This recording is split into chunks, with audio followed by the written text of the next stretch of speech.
God. I've just David Cleandon. Sorry? David Cleandon, I apologise profusely. The one Apology person in the accepted. House whose name I wasn't worried about. Thank you, Mr. Speaker. Shall I begin? No, just kidding. Sir, I'm pleased to take a call in this third reading, a final reading of these cognate bills. I'd like, as is the opportunity at third reading, to reflect not only on the content of the bills, but also to say a bit about the context of the social and indeed the political context from which they've emerged. So just to reiterate, the Greens will be supporting the extended supervision order legislation. It's a strong response. It's a strong intervention, extending the period over which people can be subject to supervision orders. But we see it as an appropriate response, a measured response, responding to the existence of a small number of very challenging people who, for their own benefit as much as the broader social and community protection, need to be continually monitored in order to overcome their predilections for particular forms of offending, in particular sex offending, violent offending and the like.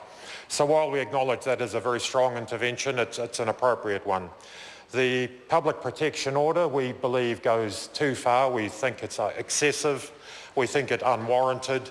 We think it ignores other options which could achieve the same ends of enhancing community safety without compromising our commitment to human rights, both domestically and indeed in the context of international law, international convention. So we have, in a sense, a dollar each way on these cognate bills. We'll vote for one and against the other. So particularly the latter, the PPO bill, and some other legislation we've seen passed in recent decades, I believe reflects the fact that lawmakers have been more of a mind to inflict a punitive regime than has the general society, than the general community. So all the evidence is that while people might spontaneously react to particular crimes, particular high-profile offences, that if one scratches an inch below that surface, you find that the general population can be persuaded by evidence, by dialogue, that actually these knee-jerk punitive responses are unlikely to deliver public safety, are unlikely to positively affect the behaviour, the long-term behaviour of offenders, are unlikely to reduce recidivism or achieve any of the other goals and objectives of our justice system. So part of the difficulty facing political decision makers, I would argue, is that the media are complicit in sensationalising crime and offending. There is a distinct over-reporting of crime, and all the evidence is that we do have an over-reporting of crime. It's easy news. It's something that always grabs attention. The old phrase, if it bleeds, it leads, is nowhere more real than in terms of the offending, or rather the reporting of crime. This is significant because it creates a perception in the communities that crime is increasing, when in fact for at least 2 decades that the offending trend both in New Zealand and internationally has seen a reduction in offending. Our communities are not more dangerous than they were 20, 30, 40 years ago. The opposite, in fact. But much of the responses, the success, I would say, of a very vocal minority, and indeed a response, rather a consequence of the over-reporting of crime, the inappropriate reporting of crime, has led to a public perception of a much more dangerous society, which creates an environment where these extreme measures are more likely to be accepted and acceptable than they need to be. So what we want is responses that don't make recourse to excessive imprisonment, that look for non-custodial sentences. We want therapeutic approaches. Let's heal these people who are damaged in ways that causes them to offend. Tougher sentences are not a solution. There is no evidence anywhere in the world that tougher sentences, longer terms of imprisonment, actually reduce crime. Quite the opposite. Simply impose costs, both social and economic. So there's some useful work being done, and I'd have to put in a wee plug for an organisation called Just Speak, a youth justice organisation, who have recently published a couple of very relevant and very helpful documents, one of which is entitled, if I can find it, What Does It Take to Change Your Mind? I'm sorry, what do I have to do to change your mind? It's a document that highlights that we do have an issue in terms of bringing public understanding and hopefully then political decision making to a position that's based on much better evidence. It's important that we look at the quality and level of information available to us when we're making decisions about appropriate penalties for offenders. We need to consider the genuine fears and frustrations and uncertainties in the broader society, in our communities, and we can achieve that by debunking some of the myths that surround crime and punishment issues.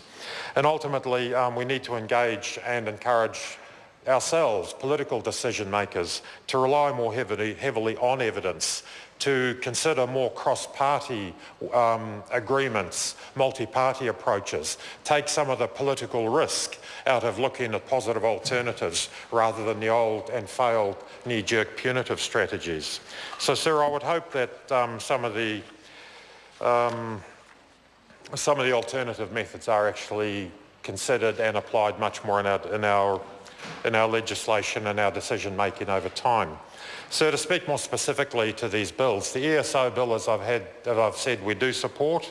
It's a measured response. It does acknowledge the need to enable ongoing monitoring and supervision of a small number of very difficult individuals who would almost inevitably reoffend if left to their own devices, which would not do the community any good.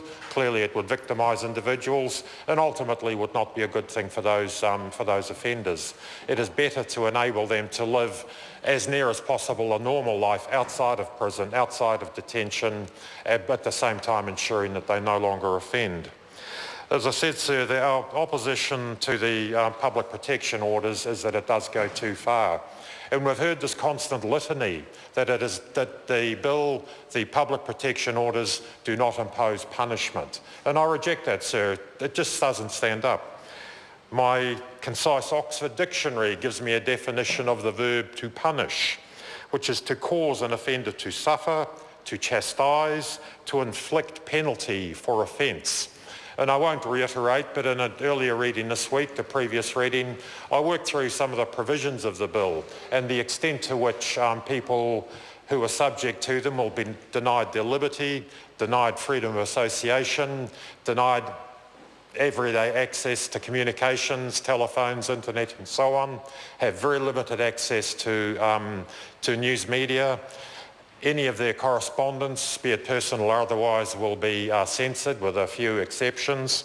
These are seriously punitive elements. This is undoubtedly a regime of punishment. We punish people for offending. In this instance, we will be punishing people for the possibility that they may offend. And that is simply a step too far for the Greens. We believe there are alternative means we can try that we can in fact rely on to be effective in a way that these PPOs are unlikely to be. So, sir, as I say, that is as much as I think we need to say at this point. I do believe that the PPO is a reflection of a set of understandings, a belief system, if you like, that is no longer valid or relevant, either socially or politically. I think we need to constantly rely on evidence from international and locally derived. We need to invest a great deal more in finding out what does work and acknowledging what fails and has been proven to fail over time. We believe the ESO regime will succeed and will achieve its goals and its objectives with significant but acceptable levels of intrusion into people's rights. The PPO, we believe, is doomed to fail, and for that reason we won't be supporting it. Thank you.